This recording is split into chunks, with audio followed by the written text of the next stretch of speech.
The wrong expectations are why most people fail. See, if we approach a situation that can be done, but we're expecting it to be quicker and easier than it actually unfolds to be, you almost fail from the start because you don't give yourself the true chance to dive deep into that endeavor. And this is where my idea, not my idea, but the idea of the 10,000 hour vision comes in. We need to be pursuing something that is so meaningful that we don't have a problem putting in a massive amount of hours, effort, and energy, something that is worth the commitment. And this is important for everyone to understand no matter what endeavor you're going into. And a key piece is to stop looking for quick fixes and to be willing to put in the 10,000 hours. See, in the beginning of any journey for any underdeveloped mind, it is sensible from our level of development to look for the easy get rich quick scheme, the magic pill. And that's how we end up kind of fucking ourselves and slowing down our progress. But those mistakes, they can be stepping stones if you search for the lesson. If you take a step back and realize, oh, well, is this a coincidence that every time I look for the quick shortcut, I actually slow myself down?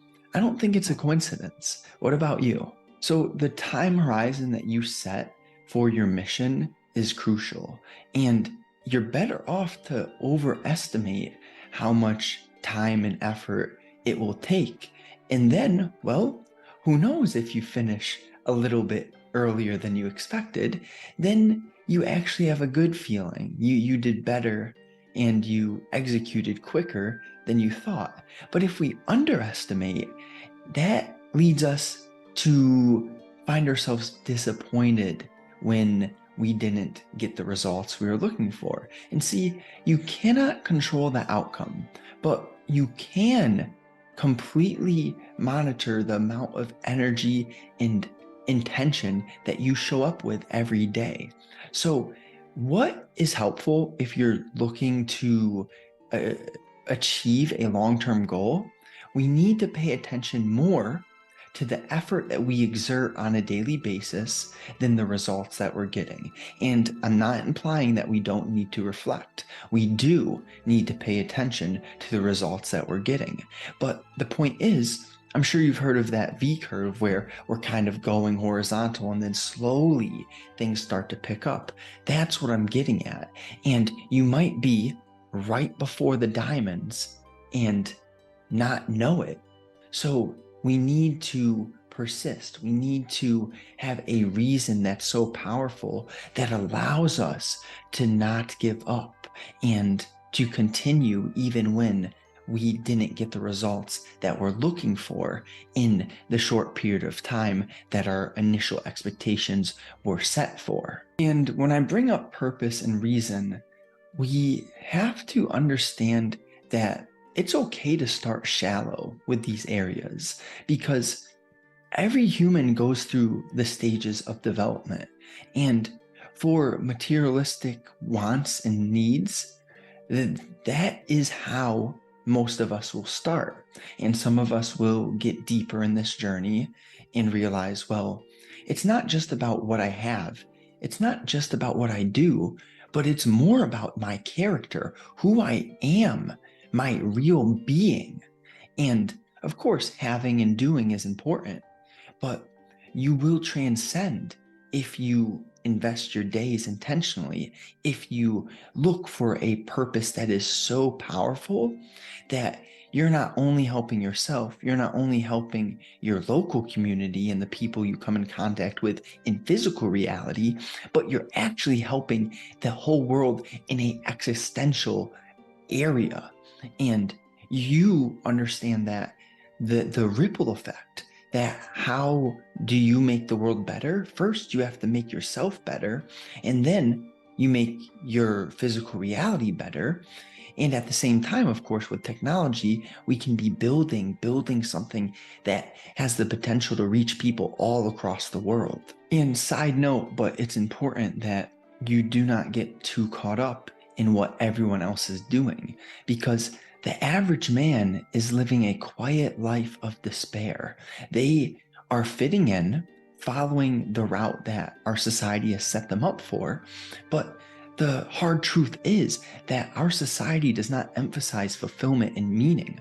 Our society is on a shallower level where they emphasize having and doing, but not the being aspect of who we really are. See, we're not human doings, we're human beings.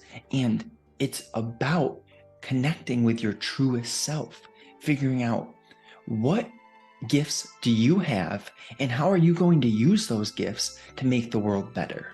We need to be intentional with our energy. See, we all have 24 hours in a day, but some people's lives look and feel completely different than others. So how does this happen? Well, it is due to the investment of energy.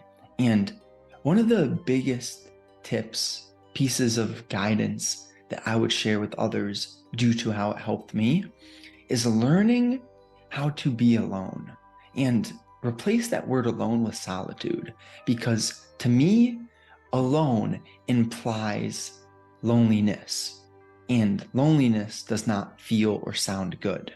But solitude reminds me of strength, of the ability to be sort of a one-man army. And don't get me wrong, isolation is the enemy of excellence, but there's nuance to this, because there's phases of life. And there was a phase for me where I was stuck with a environment, a group of acquaintances that did not support the direction I was headed. And I had to make that differentiation. Well, am I going to continue to follow this group and go somewhere I don't want to? Or is it time for me to pave my own road? And I realized it wasn't easy at all, because I had become wired, the patterns that I had. I never wanted to be alone. I very much was comfortable being around people, even if those people didn't always make me feel good. And what was more uncomfortable than not feeling good with others was being in solitude. So once we crack that code and realize, well, the direction I want to go is not where my friends are going, my acquaintances, then you have to make a decision. And this is not easy. It's a crossroad. This is where you either kind of sacrifice your future for comfort, or you bet on yourself. You say, this isn't exactly what I want to do, but it seems like the only choice that I have. That's surely how it felt for me. So when you get in solitude, you're going to realize that your conscious, your inner dialogue becomes louder. And see, I never realized how negative my inner dialogue was, because I spent so much time with groups of people. I was never in a room by myself, and therefore my inner conscious was clouded. So I didn't even understand how negative my self-image was, how much I was lacking confidence. And that's powerful once you can admit to yourself. See, you can't improve anything you don't know can be improved. So with that realization, now you have a lot of work to be done. And that means you have a lot of potential growth and deepening of your spirit, of your being. And that's going to lead you to good places. One of the most powerful investments you can make is training your awareness. See, you do this through focusing your attention, whether it's doing a workout without music and focusing on your breath, reading a book, focusing on the words, or writing, focusing on using your mind. See, you can even get into this flow state through driving a car and just focusing on the lines on the road. It is not rocket science, but see, too many humans are addicted to distraction. The moment that they're in a line at a grocery store, they pull out their phone. They can't even stand there and just focus on the thoughts that they're having. And like I said, you can't fix something you don't know can be improved. So this creates a cycle of stagnant people, stagnant living, because they're not even aware. They're just like that fish in water. All the fish knows is that. And this is a shame because humans have so much potential, like limitless, no ceilings. But if you're not working, if you're not aware of that potential, you settle for the average route that society has laid for us. And unfortunately, that leads you to a life full of regret. And you statistically, one of the biggest regrets that people have on their deathbed is not living a life that was true to themselves. What's that mean? It means that they lived a life, a cookie cutter existence that society paved for them. And they did not question anything. They just followed the road. And then you end up being old and frail, realizing, I could have done that way differently. So I want to spur your mind. You have no limits, and I want you, I just ask, figure out what your natural gifts are. You have natural gifts. You have talents that other people don't have. And if you develop them, you can make this world better. I promise. But check it for yourself, Take some time to experiment, to ponder, to journal, and to start choosing a better future over instant pleasure. That's one of the best differentiations anyone can make. So something that's crucial is we must develop self-discipline and commitment.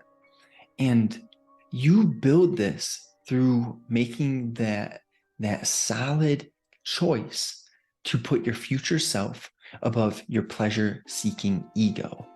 And it's not easy. We will be tempted to indulge in pleasure-seeking actions, and you will falter and trip. The thing is, when that inevitable trip happens, you need to reroute and choose to get back on track ASAP, to participate in the actions that raise your frequency immediately. And when you do these actions, you're going to start thinking good again. And that's what it comes down to. See, the mind is a tool, or the mind's a prison. And when we're disciplined and we choose the actions that leave us feeling good, healthy, and positive, the mind is a tool. But when we indulge in instant pleasure, watching porn, eating junk food, letting our anger get the best of us, we're left with shame and guilt. And that mind, it turns into this negative hell. See, I'm beginning to realize that heaven and hell, yeah, they could be up and below, but what they really seem to be, in my experience, is states. See, we can access heaven and hell right here from our mind. Heaven is when you're in a flow state. Time is non-existent. You are so interested, so focused on the activity that you're participating in, that you lose track of time. And it just goes by so fast. To me, that seems like heaven. And what is hell? It's what I just described. When we know we did something that we shouldn't have done, and then your feelings are confirming that that is the truth. Truth in all caps. See, shame, guilt, regret, those feelings, they're not there for no reason. There's a reason for your negative emotions. And the reason is that your actions brought you those negative emotions, okay? I love the idea of balancing spiritual and emotional depth with physical success. See, I have no interest in becoming a yogi who dresses in rags and lives in a cave. Who am I going to help? To me, that seems a bit selfish. But on the other hand, I have no interest in being this materialistic fool who is so shallow, who only wants that hot girl, not for her personality, not for anything but her physical looks, or combine that hot girl with a supercar and having no depth of psychological, physiological understanding of how life works. To me, that's repulsive. And I'm not here to tell you what to think, how to think. I'm here to share how I've evolved because, listen, at the beginning, I was that guy. I only wanted hot girls, fast cars, and money. Materialistic as just so materialistic. And now I'm at this point where, oh, yeah, physical success and depth in the emotional and spiritual domains. And when you combine those, it can turn into a masterpiece because, see, wealth is a tool. And unfortunately, many people are owned by the objects that they have. They buy the car to impress their neighbor, and they actually have this huge car payment, which forces them to go to a job that they don't love every day just to impress people. Like, to me, that's just foolery. But on the other hand, you could be doing work that you love, buying the car because you love sport cars, and you're actually very deeply intrigued by the system that a car is, and you're not doing it to impress others. You're doing it due to your interest in that system. So it's a similar situation, but completely different because one lacks depth while the other actually has depth. So we're all on a different spectrum on the scale of ego development. And it can be seen in every area of life. The way that individuals react, the language they use, how they show up with their energy levels, this is all representative of the ego. And something that's key is the differentiation between expectations and long-term goals. So I'm not implying that we shouldn't have big, big goals. I want you all to dream, to have just wild goals.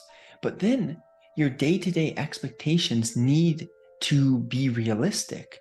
It's okay to dream and have huge goals, but your expectations for the day, you need to be taking action and to be executing on activities that are going to move you forward 1% each day.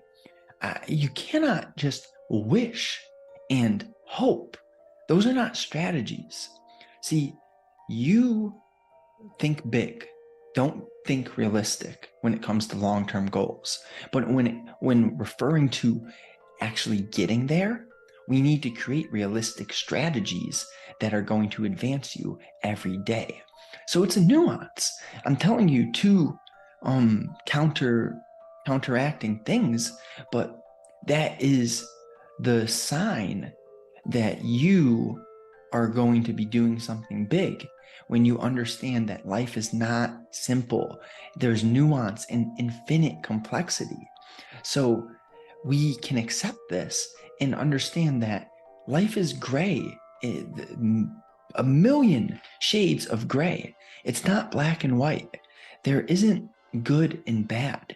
It's all relative to the individual, to the angle that that person is looking from. It's valuable when you identify the difference between a developed ego and an underdeveloped ego. See, the developed mind is going to think more in terms of delaying gratification, choosing to feel good tomorrow rather than indulging in short-term pleasure.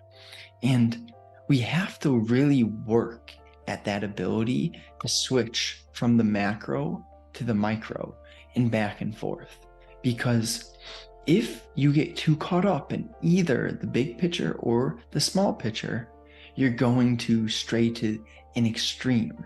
And any extreme that is unhealthy, it's a sign that you're out of balance. If you are such a religious fundamentalist that you cannot even consider other religions' ideas, you won't even open your mind to listen to someone else's thoughts, that just shows that you're reducing your potential massively. See, the mind is meant to be open.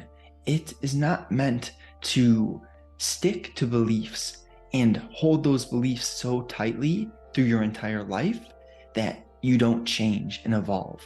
See, I don't mean to say that we should be addicted to growth, but what a human is founded upon evolution, upon the rewiring of the mind, the growth that happens through direct experience, through getting uncomfortable, through reflection. And it's a shame when people put up this cognitive wall and close themselves off, because they directly are putting a ceiling on how great they could become. And great can be in so many different domains and avenues. But again, it's your job, your duty to figure out, what are my gifts and how can I use these unique gifts to better humanity? See, my gifts are probably not the same as yours, and we all have them, but no one's going to tell you what they are. You have to do the work. You have to investigate where your talents are. And it's not an easy thing to do. Maybe one day I'll build a course on this. If you've been enjoying this video, I bet you will enjoy my course, Jailbreaking the Mind and Body. I just finished it recently. And if you're interested, just drop a comment and let me know what you think. Let me know what you've enjoyed about the video so far. But the course is going to touch on so many foundational areas that will get you ready to start making massive growth. So that's that. See, I think so many humans are depressed or upset in today's age because they lack purpose. They don't have a reason. And when we don't have a reason, why would we persist at anything? Because there's just a continuous shiny object syndrome. If you don't have a clear, crystal clear idea of where you want to go. And for me, it was much easier to identify what I didn't want in life. See, my dad struggled with addiction, and to me, that was clearly repulsive. So what don't I want to become? An addict of any sort. I have no interest in letting vices take over my life and direct who I become, because I'm too weak to really identify what's more important. See, creating a hierarchy of priorities is going to help you.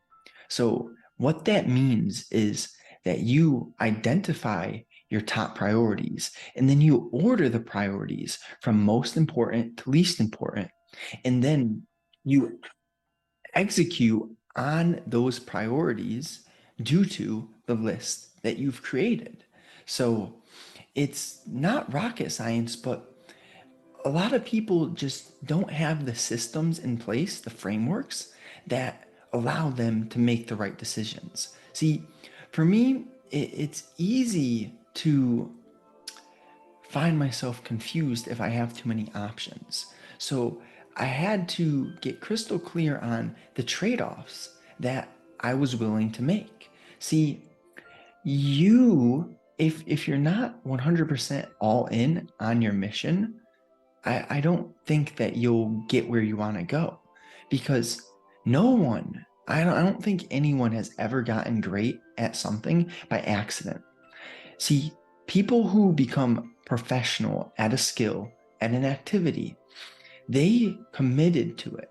They woke up early, chose to invest their energy, their effort, and their attention throughout the day on that task, and did that over for thousands and thousands of hours. So you need to take a big picture look at what you really want and figure out if the reason behind that is a deep reason. Because if it's shallow, see, it can start shallow, but you need to be making sure that as you continuously pour effort and hours into that direction, into that mission, that you are deepening the depth of your reason. Because a shallow reason will not have you persisting for the amount of time that you need to get where you want to go.